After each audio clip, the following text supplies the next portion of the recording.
নির্বিচার অস্ত্র তুলে দিয়েছে, কিন্তু শেখ হাসিনাকে রক্ষা করতে পারেনি কেউ। নির্বাচন যত তাড়াতাড়ি হবে তত দেশের জন্য, মানুষের জন্য, অর্থনীতির জন্য, রাজনীতির জন্য ভালো হবে। যে কোনো কথা বলে কেউ যদি নির্বাচন আড়াল করার চেষ্টা করে, বুঝতে হবে সে আর যাই হোক জনগণের ক্ষমতায়নে বিশ্বাসী না।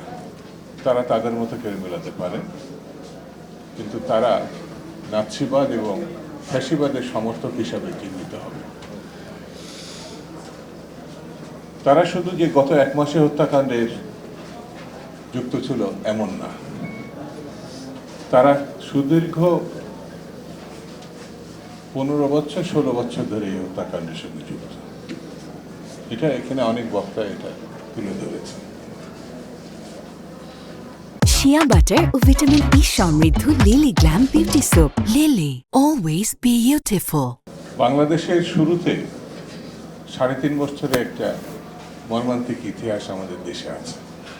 সেখানেও আওয়ামী লীগ রাজনৈতিক সুস্থতার পরিচয় দেয়নি। সেই কারণে বাংলাদেশের গণতন্ত্র প্রতিষ্ঠার জন্যে আওয়ামী লীগ খুব প্রয়োজনীয়, এটা ভাবার কোনো কারণ নাই। আর যদি কেউ ভাবতে পারে ফ্যাসিবাদের তো দোষ থাকতেই পারে, পুলিশ ছিল, প্রশাসন ছিল, মিলিটারি ছিল, তাদের হাজার হাজার কোটি টাকার লুটের টাকা ছিল, তাদের কর্মীদের হাতে নির্বিচার অস্ত্র তুলে দিয়েছে, কিন্তু শেখ হাসিনাকে রক্ষা করতে পারেনি কেউ।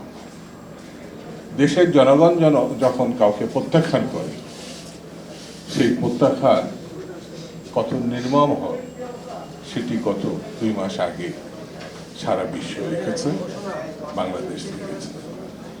সেই কারণে আগামী দিনের আওয়ামী লীগের ফিরে আসার কোনো সুযোগ আছে বলে আমি মনে করি না। নির্বাচন যত তাড়াতাড়ি হবে তত দেশের জন্য, মানুষের জন্য, অর্থনীতির জন্য, রাজনীতির জন্য ভালো হবে। যে কোনো কথা বলে কেউ যদি নির্বাচন আড়াল করার চেষ্টা করে, বুঝতে হবে সে আর যাই হোক জনগণের ক্ষমতায়নে বিশ্বাসী না। গত 20 বছর ধরে এদেশের মানুষ একটা ভোট দিতে পারে না।